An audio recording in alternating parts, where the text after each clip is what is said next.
राधे राधे, जय श्री कृष्णा। आप सभी को कार्तिक मास की ढेरों शुभकामनाएं। आज हम कार्तिक मास में गाय माता की प्रमुख प्रमुख व्रत कथाएं सुनेंगे।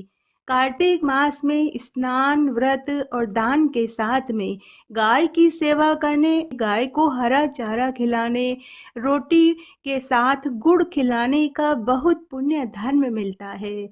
गाय माता में कोटि देवी देवताओं का वास होता है। गाय माता की पूजा करने, कथा सुनने से कोटि देवी देवताओं का आशीर्वाद मिल जाता है। इसी शुभकामना को ध्यान में रखते हुए आइए आज हम गाय माता की प्रमुख व्रत कथाएं सुनते हैं। गाय माता की कहानी। एक बार युधिष्ठिर ने भीष्म पितामह से पूछा कि हे पितामह, कृपया करके आज आप हमें गाय माता की पवित्र कथा को सुनाइए।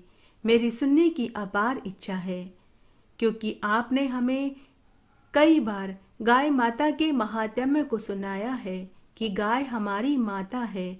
गाय में कोटि देवी देवताओं का वास होता है। कृपया करके आज आप हमें गाय माता की संपूर्ण कथा का श्रवण करवाइए। तब भीष्म पितामह ने युधिष्ठिर से कहा कि हे युधिष्ठिर, आज मैं तुम्हें गाय माता की एक पवित्र कथा का श्रवण कराता हूँ। एक बार माता लक्ष्मी ने बहुत सुंदर रूप बनाया और वे गायों के झुंड में चली गई। सुंदर रूप वाली युवती को देखकर गायों ने पूछा कि हे देवी, आप कौन हैं और कहाँ से आई हैं? तब एक गाय ने कहा कि हे देवी, आपको देखकर लगता है कि आप धरती, पाताल, आकाश, सभी जगह आपसे सुंदर और कोई स्त्री नहीं है। इसलिए कृपया करके आप हमें बताइए कि आप कौन हैं और आपका हमारे बीच में आने का क्या कारण है। तब माता लक्ष्मी ने गायों से कहा कि हे गौ माताओं, आपका सदा कल्याण हो। मैं इस संसार में लक्ष्मी के नाम से जानी जाती हूँ। सारा जगत मेरी कामना करता है और मुझे पाना चाहता है। मैंने दैत्यों को छोड़ दिया था तो वे सदा सदा के लिए नष्ट हो गए। इतना ही नहीं, मेरे आश्रय में रहने के कारण इंद्र, सूर्य, चंद्रमा, विष्णु, वरुण, अग्नि आदि सभी देवता सदा के लिए आनंद भोग रहे हैं। इसके साथ ही माता लक्ष्मी ने गायों से कहा कि हे गाय माताओं, मैं जिसके शरीर में नहीं रहती वे सदैव नष्ट हो जाते हैं। अब मैं तुम्हारे शरीर में निवास करना चाहती हूँ। लेकिन गायों ने लक्ष्मी जी को अपने शरीर में स्थान देने से इनकार कर दिया और कहा कि हे देवी, आपको हम हमारे शरीर में निवास नहीं दे सकते। देवी लक्ष्मी ने गायों से इसका कारण पूछा तो एक गाय ने कहा कि हे देवी, आप बड़ी चंचल हैं, कहीं भी एक स्थान पर ज्यादा देर के लिए नहीं ठहरती, इसीलिए हम तुम्हें हमारे शरीर में स्थान नहीं दे सकते। गाय माता के ऐसा कहने पर माता लक्ष्मी ने गायों से कहा, हे गौ माताओं, आप ऐसा क्यों कर रही हो? मैं दुर्लभ और सती हूँ, मुझे पाना आसान नहीं। फिर भी मैं खुद तुम्हारे शरीर में निवास करना चाहती हूँ। मुझे पाने के लिए देवता, दानव, मनुष्य, दैत्य सभी कठोर तपस्या करते हैं और मुझे पाकर अपना सौभाग्य समझते हैं। मैं खुद तुम्हारे पास चलकर आई हूँ, फिर तुम मुझे अपने शरीर में निवास क्यों नहीं देना चाहती हो? इस संसार में जो कोई भी मेरा अपमान करता है वह नष्ट हो चुका है। वैसे भी इस संसार में ऐसा कोई नहीं जो मेरा अपमान करे। जिसने भी मेरा अपमान किया है मैंने खुद उसका त्याग कर दिया और मेरे निकलते ही उसका भी विनाश हुआ है। यह सुनकर गायों ने कहा कि हे देवी लक्ष्मी, हम तुम्हारा न तो अपमान कर रहे हैं और न ही निरादर कर रहे हैं, केवल हम तुम्हारा त्याग कर रहे हैं। वह भी इसलिए कि तुम बड़ी ही चंचल हो, कहीं भी एक स्थान पर ज्यादा देर तक नहीं रहती हो, इसलिए अब बातचीत करने से कोई लाभ नहीं है। तुम जहां जाना चाहो जा सकती हो। इस तरह से गायों ने माता लक्ष्मी का त्याग कर दिया, क्योंकि गायों को मालूम था कि लक्ष्मी कभी किसी एक के पास ज्यादा देर नहीं ठहरती, बल्कि पूरे संसार में इधर उधर घूमती रहती है। फिर भी माता लक्ष्मी ने गायों के मना करने पर भी हार नहीं मानी। माता लक्ष्मी ने पुनः कहा कि हे देवियों, तुम दूसरों को आदर देने वाली हो। यदि तुमने ही मुझे त्याग दिया तो सारे जगत में मेरा अनादर होने लगेगा। इसलिए तुम सब मुझ पर कृपा करो। मैं तुमसे केवल सम्मान चाहती हूँ। तुम लोग सदा सबका कल्याण करने वाली पवित्र और सौभाग्यवती हो। मुझे बस आज्ञा दो कि मैं तुम्हारे शरीर के किस भाग में निवास करूं। बार बार माता लक्ष्मी के विनती करने पर गायों ने लक्ष्मी से कहा कि हे देवी, हे यशस्विनी, हमें तुम्हारा सम्मान अवश्य करना चाहिए। इसलिए तुम हमारे गोबर और मूत्र में निवास करो, क्योंकि हमारी ये दोनों वस्तुएं ही परम पवित्र है। तब माता लक्ष्मी ने गौ माताओं से कहा कि हे गौ माताओं, धन्यवाद, मेरे बड़े धन्यवाद जो तुम लोगों ने मुझ पर अनुग्रह किया, यानी मेरे प्रति इतनी कृपा दिखाई। मैं अवश्य ऐसा ही करूंगी। मैं सदैव तुम्हारे गोबर और मूत्र में निवास करूंगी। सुखदायिनी गायों अर्थात सुख देने वाली गायों, तुमने मेरा मान रखा, अतः तुम्हारा भी कल्याण हो। बस यही वजह है कि गाय की इन दोनों वस्तुओं को लक्ष्मी का ही रूप माना जाता है। बोलिए गाय माता की जय, लक्ष्मी मैया की जय। आइए गाय माता की एक दूसरी पवित्र कथा का श्रवण करते हैं। एक बार एक 7 वर्ष का राजकुमार था। उसका नाम नचिकेता था। एक दिन उसके पिताजी ने राजसूय यज्ञ करने की सोची। उस हेतु वे गौदान कर रहे थे, परंतु जिन गायों का वे दान कर रहे थे वे सभी गायें वृद्ध थी, बीमार थी। तब नचिकेता को इस बात का पता चला तो उसने अपने पिता से कहा कि पिताजी, ऐसी गायों का दान मत कीजिए जो बीमार हैं, बुढ़ी हैं, दूध नहीं देती हैं। आप ऐसी गायों का दान करो जो स्वस्थ और तंदुरुस्त हैं और दूध देती हैं। आप क्यों इन वृद्ध गायों का दान कर रहे हैं? तो पिता ने कहा कि हे पुत्र, मैं इस यज्ञ को करने के बाद हमेशा हमेशा के लिए संन्यास लेकर वन में चला जाऊंगा। पीछे से सारा राज्य तुम्हें ही संभालना है। मैं नहीं चाहता कि तुम्हारे पास बांझ गायें बचे। मैं तेरे लिए दुधारू गायें रखना चाहता हूँ। अतः मैं वृद्ध, बीमार और बूढ़ी गायें दान में दे रहा हूँ। यह सुनकर नचिकेता ने फिर से अपने पिता से कहा, हे पिताजी, आप संन्यास ले रहे हैं, फिर भी पीछे की सोच रहे हैं। संन्यास लेने के बाद तो मैं भी आपकी निजी संपत्ति नहीं रहूंगा। यह सुनकर पिता को क्रोध आ गया। उन्होंने कहा कि अब तू मुझे सिखाएगा कि मुझे क्या चीज दान में देना चाहिए और क्या नहीं देना चाहिए। बालक ने कहा कि हे पिताजी, सब प्रकार से आप मेरे इस शरीर के मालिक हैं, आपको यह अधिकार बनता है, पर फिर भी मैं आपको यही कहूँगा कि आप बूढ़ी बीमार गायें दान मत करिए। पिता यह सुनकर और भी आग बबूला हो गए। वे बोले, मैं आज ही तुझे यमराज को दान करता हूँ। एक बार नचिकेता की माँ ने अपने बेटे को सिखाया था कि हे पुत्र, अगर तुम्हें भगवान कृष्ण के दर्शन करने हो तो गौ माता के पास जाना। अगर तुम्हें महादेव जी का दर्शन करना हो तो बैल के पास जाना, और अगर तुम्हें यमराज के दर्शन करने हो तो भैंस के पास जाना। तब नचिकेता 5 दिन तक भूखा प्यासा जंगल में एक भैंस के पास बैठा रहा और विनती करता रहा कि हे यमराज जी, आप मुझे दर्शन दीजिए। तब नचिकेता के बार बार विनती करने पर यमराज को नचिकेता के ऊपर दया आ गई।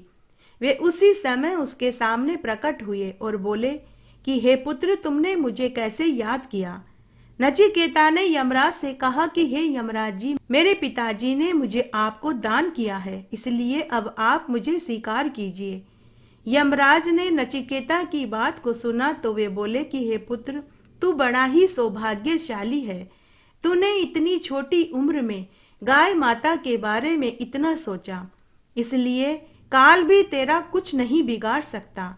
अब मैं तुम्हें ब्रह्म ज्ञान दूंगा जो बड़े बड़े तपस्वियों को भी दुर्लभ है। अगर आप रोगी हैं तो गौ माता आपके लिए वैद्य है। अगर आप भक्त हैं तो गौ माता आपके लिए भगवान है। अगर आप शिष्य हैं तो गौ माता आपके लिए गुरु है। जिसका विवाह गोदोली बेला में होता है उसका कभी तलाक नहीं होता। इस तरह यमराज नचिकेता को ढेरों आशीर्वाद देकर चले गए। बोलिए गौ माता की जय। गाय माता की कहानी। एक बार एक राजा थे, उनका नाम दिलीप था। उनकी शादी को अनेक बरस बीत गए, लेकिन उन्हें संतान सुख की प्राप्ति नहीं हुई। वृद्धावस्था आने के बाद भी जब उन्हें संतान सुख नहीं मिला तो वे बड़े दुखी हुए। एक दिन वे अपनी रानी को साथ लेकर अपने गुरु वशिष्ठ मुनि के पास गए और संतान न होने का कारण पूछने लगे। गुरु वशिष्ठ ने राजा दिलीप से कहा कि हे राजन, पूर्व जन्म में तुम्हारे द्वारा कामधेनु गाय का अनादर हो गया था, जिसके फल स्वरूप तुम्हें संतान सुख नहीं मिला है। राजा ने पूर्व जन्म के पाप दोष को मिटाने का उपाय पूछा तो गुरु वशिष्ठ ने कहा कि कामधेनु की गाय की पुत्री नंदिनी गाय की सेवा करने से तुम्हारे पूर्व जन्म के पाप दोष छूट जाएंगे। यदि नंदिनी गाय तुम्हारी सेवा से प्रसन्न हो जाए तो वह तुम्हें शाप से मुक्त कर सकती है। गुरु वशिष्ठ की बात सुनकर राजा दिलीप नंदिनी गाय की सेवा टहल करने लगे। राजा ने अपने सभी दास दासियों की छुट्टी कर दी। अब राजा स्वयं रानी के साथ नंदिनी गाय की सेवा टहल करने लगे। गाय को वे हरी हरी घास खिलाते, उसके शरीर को सहलाते, गोबर पोटा उठाते, उसके थान की साफ सफाई करते। वह गाय जहां जाती उसके पीछे पीछे छाया की तरह रहते। राजा दिलीप प्रतिदिन अपनी गाय को चराने के लिए वन में लेकर जाते। उस समय रानी उन्हें वन तक छोड़ने आती। शाम को जब राजा गाय को लेकर पुनः महल की ओर लौटते तो रानी उन्हें सामने ही खड़ी दिखती। इस तरह राजा गाय की सेवा टहल करने लगे। राजा दिलीप रोज शाम के समय नंदिनी गाय की पूजा करते, दूध निकालते, नंदिनी गाय के सो जाने के बाद सोते और उसके उठने से पहले ही उठ जाते। इस तरह राजा दिलीप को सेवा करते हुए 21 साल बीत गए। राजा दिलीप की भक्ति भावना की परीक्षा के लिए मुनि की होम धेनु एक हिमालय की गुफा में, जिसमें कोमल घास उग रही थी, घुस गई। गाय हिरण पशुओं से सुरक्षित है ऐसा समझकर राजा पर्वत की शोभा को देखने में तल्लीन हो गए। इसी बीच एक सिंह ने आकर राजा की नंदिनी गाय को दबोच लिया, जिसका पता राजा दिलीप को नहीं चला कि तभी राजा को गाय के करहाने की आवाज सुनाई दी। राजा ने पीछे मुड़कर देखा तो उन्होंने देखा कि उनकी नंदिनी गाय के ऊपर जंगल का शेर बैठा हुआ था। यह देखकर राजा को बड़ी हैरानी हुई। उसी समय राजा दिलीप शेर के ऊपर बाण चलाने को हुए कि तभी उन्होंने महसूस किया कि उनका दाहिना हाथ मंत्रों औषधि के द्वारा एकदम सुन्न हो गया है। यह देखकर राजा को बड़ी लाचारी हुई। तभी उस शेर का वाचा फूटा। शेर ने कहा कि हे राजन, मैं सामान्य शेर नहीं बल्कि महादेव का किंकर कुंभोदर हूँ। शिवजी के चरण स्पर्श से पवित्र हुए मेरे शरीर पर तुम्हारे अस्त्र शस्त्र का कोई प्रभाव नहीं पड़ेगा। तुम्हें जो काम सौंपा गया था वह पूरा हो चुका है। अब तुम वापस महल में जाओ। इस पर राजा शेर से बोले कि हे जंगल के राजा, हे मृगेंद्र, यह नंदिनी गाय मेरे गुरु अग्निहोत्री जी की कामधेनु का धन है। अपनी आंखों के आगे मैं इसे मरता हुआ नहीं देख सकता, इसलिए तुम इस गाय को छोड़ दो और मेरे मांस को खा जाओ। तब उस सिंह ने राजा से कहा कि हे राजन, यदि तुम दया के वशीभूत होकर इस गाय को बचाने के लिए अपना शरीर त्यागना चाहते हो तो ऐसा करके तो केवल तुम इस गाय को ही बचा पाओगे, लेकिन अगर तुम जिंदा रहोगे तो अपनी प्रजा को भी बचा लोगे। यदि तुम्हें अपने गुरु के क्रोध का डर है तो तुम अपने गुरु को धन से भरा हुआ कलश दे देना या फिर उन्हें करोड़ों गाय खरीद कर दे देना, जिससे तुम्हारे गुरु का क्रोध शांत हो जाएगा। इस तरह वह सिंह राजा को अनेक प्रकार से प्रलोभन दे रहा था और समझा रहा था। तब राजा दिलीप ने सिंह से कहा कि हे जंगल के राजा, जिस प्रकार तुम देवदारू वृक्ष की रक्षा शिवजी की आज्ञा से करते हो, उसी प्रकार मैं अपने गुरु की आज्ञा से इस गाय की रक्षा करता हूँ। इस प्रकार सेवा कार्य करने वाले तुम मेरी सेवा की भावना को क्यों नहीं समझ रहे? यदि तुम मेरे पर दया करना ही चाहते हो तो तुम इस गाय को छोड़ दो और मेरे इस नाशवान शरीर को खा लो। राजा की बात सुनकर शेर मन ही मन प्रसन्न हुआ और राजा की बात को मान लेता है। इस प्रकार राजा शेर की भूख मिटाने के लिए शेर के चरणों में गिर पड़ा। तभी सिंह के आगे पड़े हुए राजा दिलीप के शरीर पर आसमान से कोटि देवी देवताओं ने फूलों की बरसात करी। तभी एक धीमी अमृत जैसी मधुर वाणी राजा को सुनाई दी। उस वाणी ने कहा कि हे वत्स उठो। राजा दिलीप उठते हैं, सामने देखते हैं कि अपनी जननी के समान वह गौ माता दूध की धार छोड़ती हुई खड़ी है और वह सिंह भी अदृश्य हो गया। नंदिनी गाय राजा से बोली कि हे राजा, यह तो मेरी ही फैलाई हुई माया थी। इस माया के द्वारा मैंने तेरी परीक्षा ली है। तेरी गुरु भक्ति सेवा और गो सेवा से मैं प्रसन्न हुई। मांग, तुझे क्या वरदान चाहिए? मैं दूध ही नहीं देती हूँ, वरन तू मुझे कामधेनु गाय ही समझ।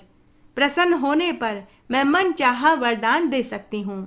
तूने मुझे बचाने के लिए शेर के आगे तूने अपना शरीर डाल दिया। तेरी इस गुरु भक्ति गाय सेवा से मैं प्रसन्न हुई।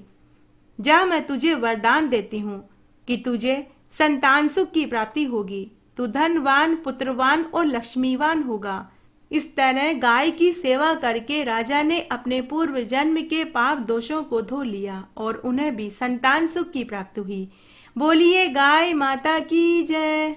गाय माता की कहानी। एक बार एक गांव में एक सेठ सेठानी थी। उनके पास एक गाय थी।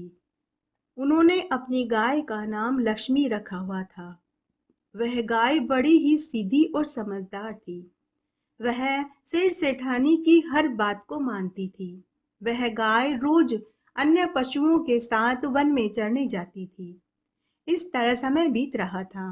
तब एक दिन लक्ष्मी गाय को एक बछड़ा पैदा हुआ। अब लक्ष्मी अपने बच्चे को खूब लाड़ प्यार करने लगी, जीभ से चाटती। लक्ष्मी जब वन में चरने जाती तो वह जल्दी जल्दी घास खाती ताकि जल्दी से बच्चे के पास पहुंच सके। उस लक्ष्मी गाय की गांव में सभी बड़ाई करते थे। एक दिन भगवान कृष्ण ने लक्ष्मी गाय की परीक्षा लेनी चाहिए। तब एक दिन की बात है। लक्ष्मी गाय वन में चरने गई तो उसे चारा चरने के लिए कहीं भी घास दिखाई नहीं दी। उसे जल्दी से चारा खाना था और अपने बछड़े के पास जल्दी से पहुंचना था। इस वजह से वह घास के लिए घने वन में पहुंच गई। तभी भगवान कृष्ण शेर का रूप धारण करके गाय के सामने प्रकट हो गए और बोले कि हे गाय, मैं तुझे खाऊंगा। मैं बहुत दिनों से भूखा प्यासा हूँ। आज भगवान ने तुझे मेरा भोजन बनाकर यहाँ भेजा है।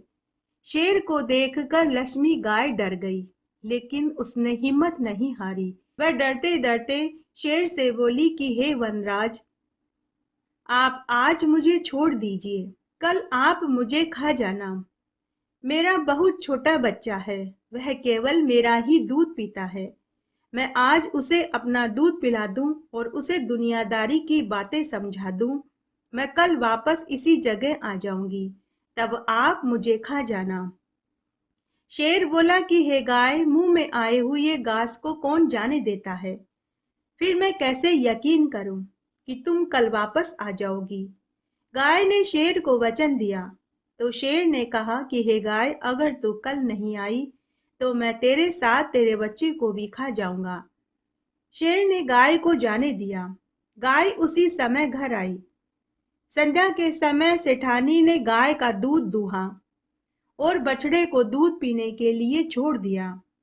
गाय अपने बछड़े को दूध पिलाने लगी और उसे समझाने लगी कि बेटा, माता पिता कभी अपने बच्चे के साथ नहीं रहते, कभी न कभी उन्हें बिछड़ना ही पड़ता है। बच्चे को खुद ही अपना ध्यान रखना पड़ता है। बेटा, मैं आज हूँ, पता नहीं कल तुम्हारे साथ रहूं न रहूं, तो तुम्हें खुद ही अपना ध्यान रखना होगा। तुम हमेशा अपने मालिक मालकिन के पास रहना, इन्हें छोड़कर कहीं मत जाना और हमेशा झुंड में ही चारा चरना। इस तरह वह ज्ञानवर्धक बातें बता रही थी कि तभी लक्ष्मी के आंख में से गरम गरम आंसू बछड़े की पीठ पर गिरा। तो बछड़ा अपनी माँ से पूछने लगा कि माँ, तुम क्यों रो रही हो और तुम मुझे छोड़कर कहाँ जाने वाली हो, जो आज तुम मुझे दुनियादारी की इतनी सारी बातें समझा रही हो। पहले तो लक्ष्मी ने कुछ नहीं बताया, लेकिन बछड़े ने जिद पकड़ ली। तो लक्ष्मी ने शेर वाली बात अपने बछड़े को बता दी। बछड़ा अपनी माँ से बोला कि माँ, कल मैं भी तुम्हारे साथ वन में चलूंगा। लक्ष्मी बोली कि नहीं बेटा, वह शेर तुझे खा जाएगा। लेकिन बछड़ा नहीं माना। दूसरे दिन सुबह सेठानी ने गाय का दूध निकाला और गाय को वन में चरने के लिए छोड़ दिया। पीछे पीछे बछड़ा भी आने लगा। गाय अपने बछड़े को लेकर उसी स्थान में वन में पहुंची। तभी बछड़े ने शेर से कहा कि मामा राम राम, आप मेरी माँ को खाने से पहले मुझे खा जाइए। यह सुनते ही शेर ने बछड़े से कहा कि अरे, तूने मुझे मामा कहकर तू मेरा भांजा बन गया। इस नाते तेरी माँ मेरी बहन हुई। अब भला मैं अपनी ही बहन और भांजे को कैसे खा सकता हूँ। उसके बाद शेर भगवान कृष्ण के रूप में प्रकट हो गए और गाय से बोले कि हे गाय माता, मैं तो तुम्हारी परीक्षा ले रहा था, तुम मेरी परीक्षा में सफल हुई। हे लक्ष्मी, मैं तुझे वरदान देता हूँ कि द्वापर युग में तुम बहुला गाय बनकर गोकुल में आओगी और मेरे सानिध्य में रहकर आनंद सुख पाओगी, और मैं तुम्हारा ही दूध दही माखन खाऊंगा। बोलिए गाय माता की जय। एक बार एक गांव में एक वणिक सेठ सेठानी थे। सेठ सेठानी बड़े ही पैसे वाले और अमीर थे। पूरे गांव में उनकी बहुत इज्जत थी। धन धान्य वैभव सुख समृद्धि कीर्ति सब कुछ था। लेकिन सेठ सेठानी के कोई औलाद नहीं थी। शादी के 30 बरस बीत गए। घर में माल मलकियत का कोई धनी धोरी नहीं था। सेठानी ने एक दिन सोचा कि हमारे पास इतना धन दौलत है, लेकिन इसका कोई उत्तराधिकारी नहीं। तब एक दिन सेठानी ने सेठ जी से कहा कि हे स्वामी, आप मुझे एक गाय लाकर दीजिए। मैं गाय की सेवा पानी करना चाहती हूँ, ताकि हमारा अगला जन्म सुधर सके। पूरा समय मैं घर में अकेली रहती हूँ, मेरा मन नहीं लगता। गाय की सेवा पानी करूंगी, गोबर पोटे उठाऊंगी, तो मेरा दिन अच्छे से निकल जाएगा। तो सेठ जी ने हामी भर दी। लेकिन 15 दिन निकल गए, सेठ जी ने गाय लाकर ही नहीं दी। तब एक दिन सेठानी सोने चांदी की दुकान पर गई और वहां से एक चांदी की गाय लेकर आई। साथ ही चांदी की गाय के लिए सोने के जेवर गढ़वा कर लाई। गाय के लिए सोने की पायल, गले की कंठी, गले का हार, माथे का मुकुट और सुंदर सुंदर रेशमी कपड़े सिलवा कर के लाई। अब सेठानी पूरे समय गाय की सेवा पूजा करने लगी। रोज गाय की पूजा करती, कहानी सुनती, हलवा पूड़ी खीर बनाती, भोग लगाती और घर के बाहर आने जाने वाली गाय को वह भोग खिला देती। अब सेठानी का समय गाय की पूजा पाठ करने में बीतने लगा। इस तरह पूरा 1 साल हो गया। तब सेठानी सेठ जी से बोली कि हे स्वामी, मुझे गाय की पूजा करते हुए 1 साल हो गया है। मैं गाय का उद्यापन करना चाहती हूँ। आप कल गांव में से एक ब्राह्मण को भोजन की कहकर आना। सेठ जी ने हामी भर दी। तब सेठ जी गांव में एक पंडित को बुलाने गए और बोले कि हे पंडित जी महाराज, मेरी पत्नी गाय का उद्यापन करना चाहती है। आप कल मेरे यहाँ भोजन करने के लिए आना। ब्राह्मण ने हामी भर दी। तब शाम को ब्राह्मणी अपने पति से बोली कि हे स्वामी, आप तो कल यजमान के यहाँ जीवने जाएंगे और हम भी प्रसादी खाने मंदिर में जाएंगे। तो ब्राह्मण बोला कि अरे भगवान, मैं कल सेठ जी के यहाँ भोजन करने नहीं जा रहा। तो ब्राह्मणी बोली कि क्यों, आप सेठ जी के यहाँ खाना खाने क्यों नहीं जाएंगे? तो पंडित बोला कि अरे भगवान, सेठानी गाय का उद्यापन कर रही है, कल मुझे वह भोजन खिलाकर गाय दान में देगी। भगवान, हम एक छोटी सी झोपड़ी में रहते हैं, मैं तुम सबके भोजन का इंतजाम बड़ी मुश्किल से कर पाता हूँ। गाय को हम क्या खिलाएंगे पिलाएंगे और गाय को कहाँ बांधेंगे? भगवान, गाय को कभी छाया में तो कभी धूप में बांधना पड़ता है। अगर मैं गाय की सेवा पानी अच्छे से नहीं कर पाऊंगा, गाय को अच्छे से खिला पिला नहीं पाऊंगा, तो मेरे ऊपर गाय की हत्या का पाप चढ़ जाएगा। भगवान, गाय में 33 कोटि देवी देवताओं का वास होता है, इसलिए मैं सेठानी के यहाँ भोजन करने नहीं जाऊंगा। दूसरे दिन सेठानी ने गाय के उद्यापन के लिए 2 तांबे के ड्रम खरीदे, 1 दलिये की बोरी खरीदी, पंडित जी को देने के लिए 5 कपड़े खरीदे और गाय को देने के लिए गुड़ की बोरी खरीदी। सुबह जल्दी उठकर स्नान आदि करने के बाद पंडित जी को खिलाने के लिए तरह तरह के व्यंजन बनाए। सुबह से दोपहर हो गई लेकिन पंडित जी भोजन करने नहीं आए। सेठानी ने सेठ जी से कहा कि हे स्वामी, आपने पंडित जी को भोजन की बोली थी या नहीं? दोपहर हो गई, अभी तक पंडित जी भोजन करने नहीं आए। सेठ जी ने कहा, भगवान, मैंने बहुत अच्छे से बोला था। सेठानी बोली कि मैं खुद जाकर बुलाकर लाती हूँ। सेठ जी बोले कि अरे भगवान, तू कहाँ जाएगी? मैं दुकान के नौकर को भेजकर बुला लेता हूँ। तब सेठ जी ने दुकान के नौकर को पंडित जी को बुलाने के लिए भेजा। दुकान का नौकर पंडित जी के घर गया और बोला कि अरे पंडित जी महाराज, क्यों आप अपना नुकसान करवा रहे हैं? मेरे सेठ सेठानी ने आपको भोजन के लिए बुलाया था और आप भोजन करने नहीं आए। मेरे सेठ सेठानी आपको चांदी की गाय, गेहूं का दलिया, गुड़ की बोरी और 2 बड़े बड़े तांबे के ड्रम देंगे, साथ में नकद नारायण और आपके कपड़े और दक्षिणा भी देंगे। यह सुनकर पंडित जी खुश हो गया। मनी मन सोचने लगा कि चलो चांदी की गाय मिलेगी, अन्न धन मिलेगा, तो कोई दिक्कत ही नहीं है। पंडित जी उसी समय नौकर के साथ सेठ सेठानी के घर भोजन करने के लिए आ गया। सेठानी ने पंडित जी का खूब आदर सत्कार किया, तरह तरह के व्यंजन खिलाए, विदा में चांदी की गाय दी, गाय के सोने चांदी के गहने, कपड़े, दलिये और गुड़ की बोरी, पानी के लिए 2 तांबे के ड्रम, पंडित जी के कपड़े और दक्षिणा के रुपए दिए। साथ ही खूब सारा भोजन भी दिया। पंडित जी यह देखकर बहुत खुश हुआ। पंडित जी ने सेठ सेठानी को ढेरों आशीर्वाद दिए। समय बीतने लगा। इसे संयोग कहें या दुर्भाग्य कहें कि एक दिन सेठ सेठानी की एक साथ ही मृत्यु हो गई। जब उनकी आत्मा यम मार्ग में जा रही थी तो बीच में वैतरणी नदी आई। तभी उनके सामने वही चांदी की गाय आकर खड़ी हो गई। सेठानी सेठ जी से बोली कि हे स्वामी, आप इस गाय की पूंछ पकड़ लीजिए, हम वैतरणी नदी पार कर लेंगे। दोनों सेठ सेठानी ने चांदी की बनी गाय की पूंछ पकड़ ली और बड़े ही आराम से वैतरणी नदी पार कर ली। तब सेठ जी ने सेठानी से कहा कि अरे भगवान, तेरा मृत्युलोक में किया गया चांदी की गाय का उद्यापन आज काम आ रहा है। तेरी वजह से आज हमने वैतरणी नदी पार कर ली। तू धन्य है। मेरे पास इतना धन था, फिर भी मैंने अपने हाथ से एक ठेला किसी को दान में नहीं दिया।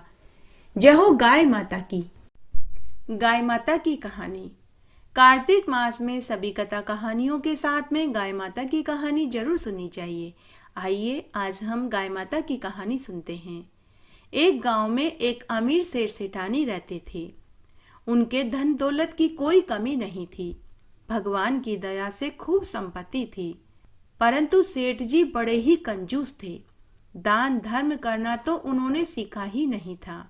लेकिन सेठानी बड़ी ही नेक दिल की महिला थी। वह बड़ी ही धार्मिक प्रवृत्ति की थी। वह सब तरह के व्रत उपवास और खूब दान पुण्य करती थी, लेकिन वह दान सेठ जी से छुप कर करती थी। सेठ सेठानी की शादी को कई बरस हो गए, लेकिन उन्हें औलाद सुख की प्राप्ति नहीं हुई। सेठ सेठानी ने खूब दवा पानी ली, सभी डॉक्टर, नीम, हकीम, वैद्य को दिखाया, लेकिन कोई फायदा नहीं हुआ।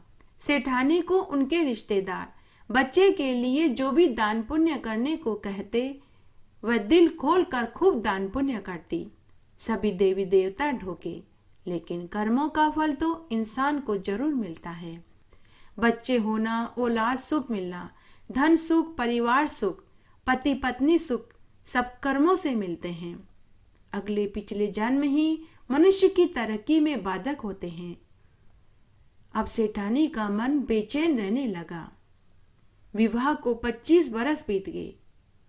सेठानी ने औलाद की आस छोड़ दी। अब तो वह यही चिंता फिक्र करती थी कि आगे का जन्म किसी तरह से सुधर जाए, अगले जन्म में दुख न उठाना पड़े। सेठानी आए दिन सत्संग और कीर्तन में जाती रहती थी। तब एक बार उनके गांव में एक महात्मा जी आए। वे गांव में प्रवचन दे रहे थे।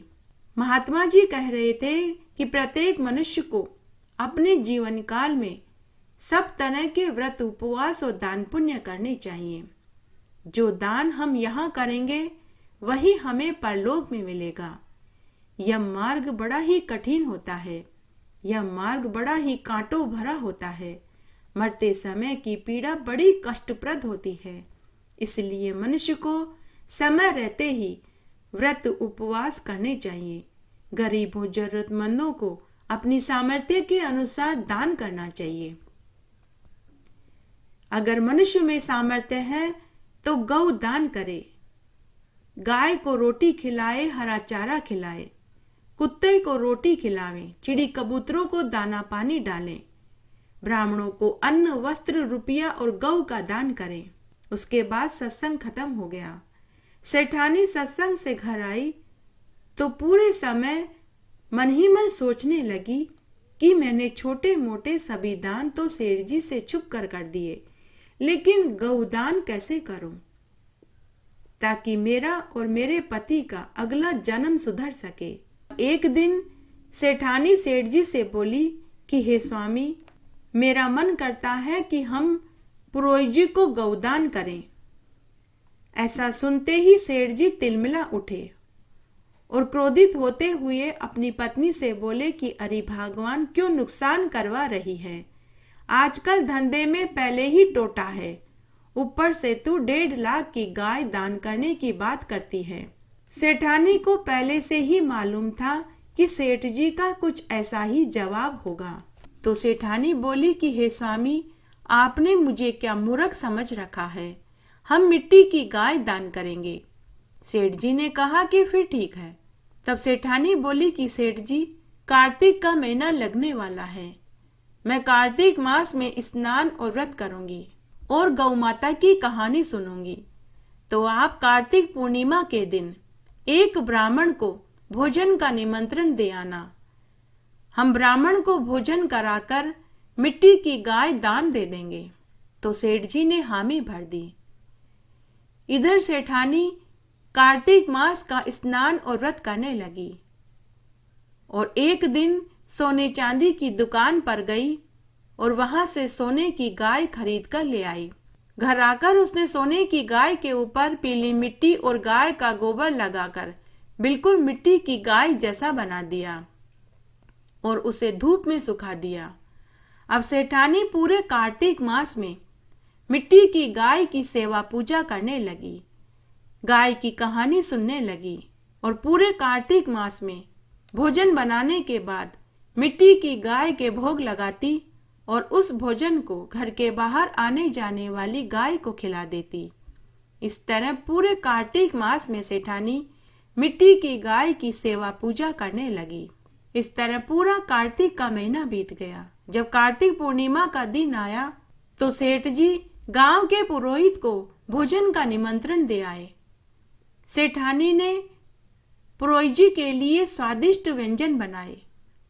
स्वादिष्ट व्यंजन बनाकर पुरोहित जी को भोजन खिलाया। दक्षिणा में अन्न, वस्त्र, रुपया और मिट्टी चढ़ी सोने की गाय दान में दे दी। पुरोहित जी दान लेकर घर पहुंचे। तब पुरोहितानी ने दान में मिले सामान देखने लगी और पूछने लगी कि हे महाराज, सेठ सेठानी तो इतने पैसे वाले अमीर आदमी थे, परंतु कितने कंजूस निकले। उन्होंने आपको मिट्टी की गाय दान में दी है। लेकिन पुरोहित जी कुछ नहीं बोले। पुरोहित जी अपनी पत्नी से बोले कि कोई बात नहीं, हमारे बच्चों को खेलने का खिलौना मिल गया कि तभी उनके बच्चे घर आ गए। मिट्टी की गाय देखकर उनमें गाय को खेलने के लिए लड़ाई होने लगी कि तभी मिट्टी की गाय नीचे गिर गई। सोने की गाय के ऊपर चढ़ी मिट्टी की परत गिरते ही झड़ गई और उसमें से सोने की गाय की मूर्ति निकली। सोने की गाय देखते ही पुरोहित और पुरोहितानी बहुत खुश हुए। उनकी 7 पीढ़ियों की गरीबी दूर हो गई। दोनों पुरोहित दंपति ने सेठ सेठानी को ढेरों आशीर्वाद दिए। इस तरह समय निकलने लगा। तब एक दिन सेठ जी अपनी पूरी उम्र पार करके मृत्यु को प्राप्त हो गए। सेठ जी की आत्मा जब यम मार्ग पर जा रही थी तो यम मार्ग में वैतरणी नदी आई। उस नदी में बड़े बड़े अजगर, सर्प, मगरमच्छ, गोयरे आदि थे। सेठ जी डर गए कि वैतरणी नदी कैसे पार करूं कि तभी सेठानी के द्वारा दान की गई मिट्टी की गाय आकर खड़ी हो गई। तभी वहां आकाशवाणी हुई कि अरे सेठ, तूने अपनी जिंदगी में कोई दान धर्म नहीं किया, लेकिन तेरी घरवाली ने खूब दान धर्म किए। अब वही दान धर्म तेरी रक्षा कर रहे हैं। तू इस मिट्टी की गाय की पूंछ पकड़कर वैतरणी नदी पार कर ले। सेठ जी ने उसी समय मिट्टी की बनी गाय की पूंछ पकड़ी और वैतरणी नदी पार करने लगे। तभी गाय के ऊपर चढ़ी मिट्टी की परत पानी में घुल गई और उसमें से सोने की गाय निकल आई। उस समय सेठ जी मन ही मन खुश हो रहे थे। तब उन्होंने मन ही मन अपनी पत्नी को धन्यवाद दिया, जिसकी वजह से आज उन्होंने वैतरणी नदी पार कर ली। सेठ जी मन ही मन पछताने लगे कि मेरे पास धन की कोई कमी नहीं थी, लेकिन मैंने अपने हाथ से एक ढेला भी किसी को दान में नहीं दिया।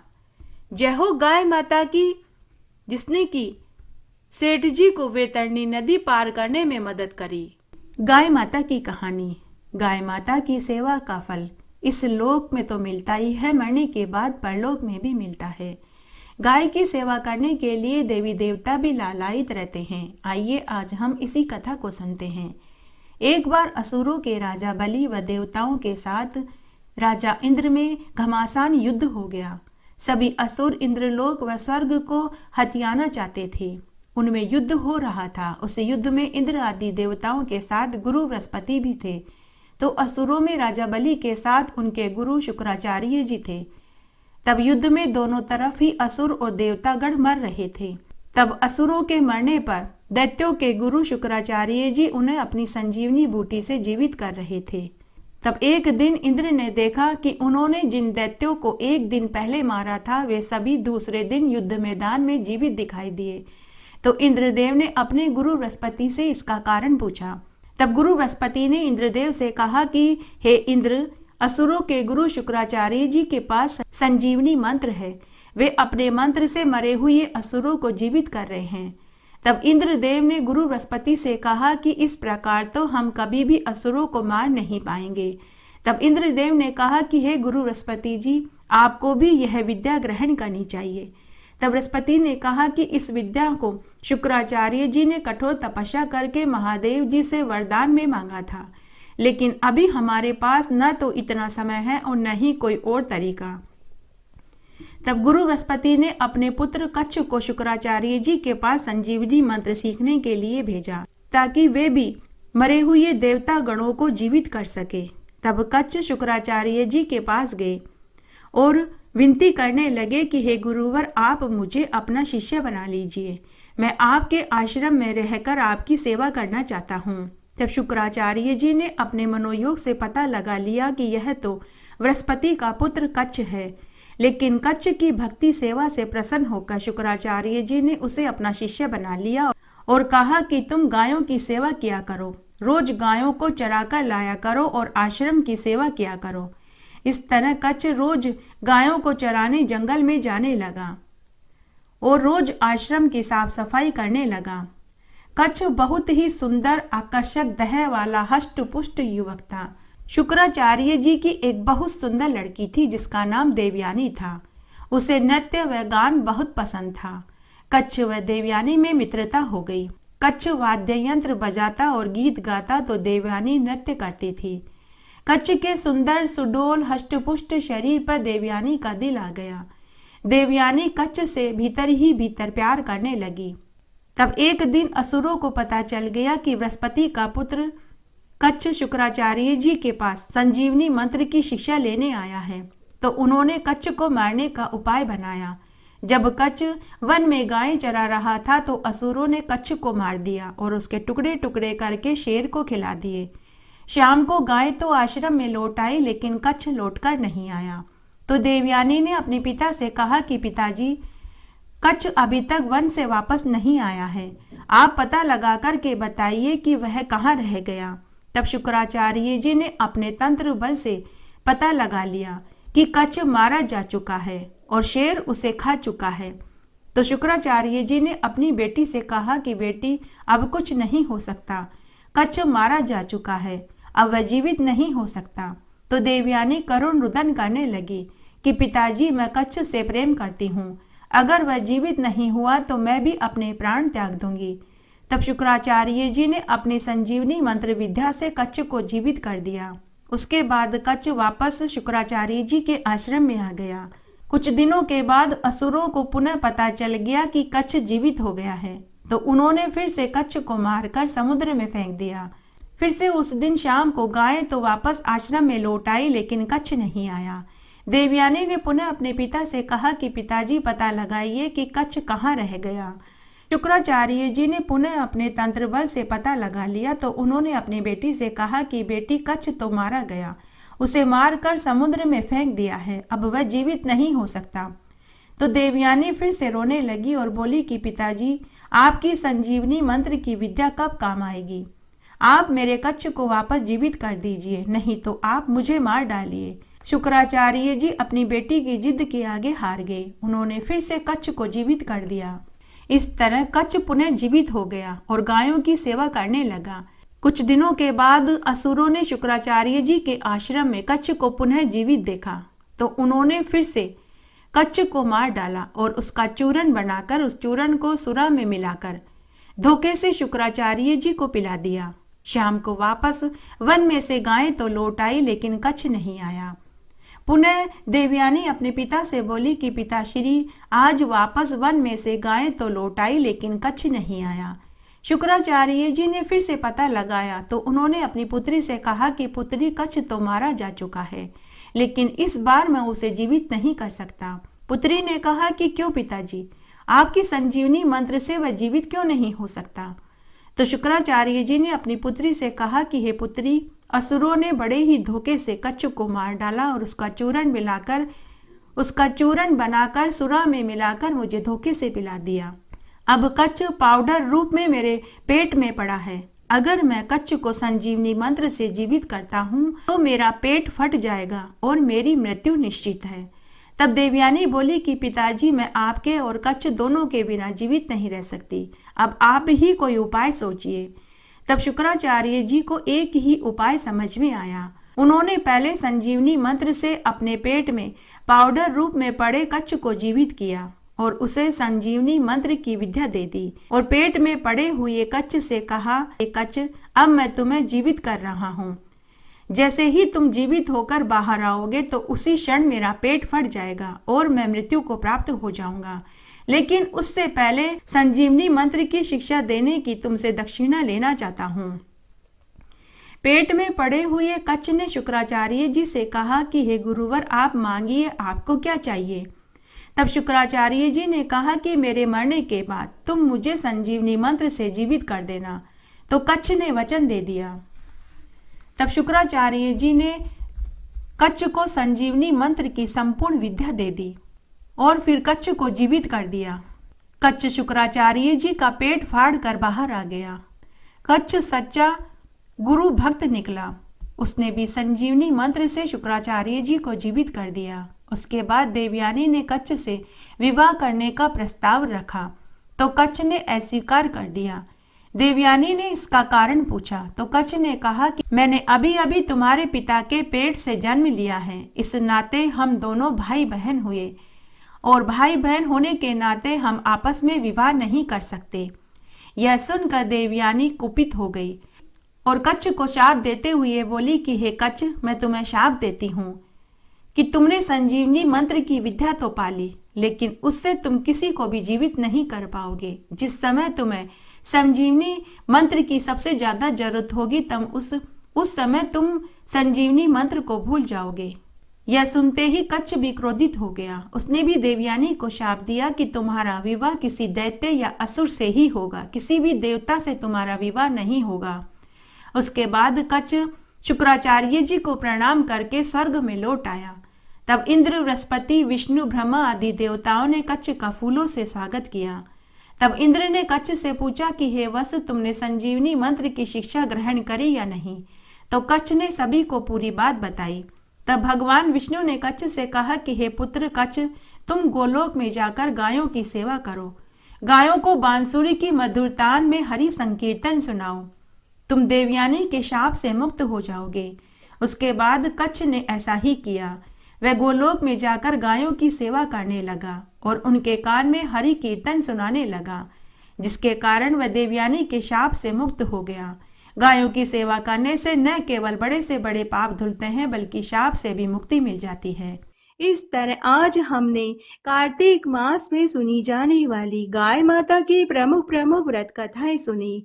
मेरे साथ बने रहने के लिए आपका धन्यवाद। आगे आने वाली कथा कहानी के लिए भी आप इसी तरह मेरे साथ बने रहें। धन्यवाद।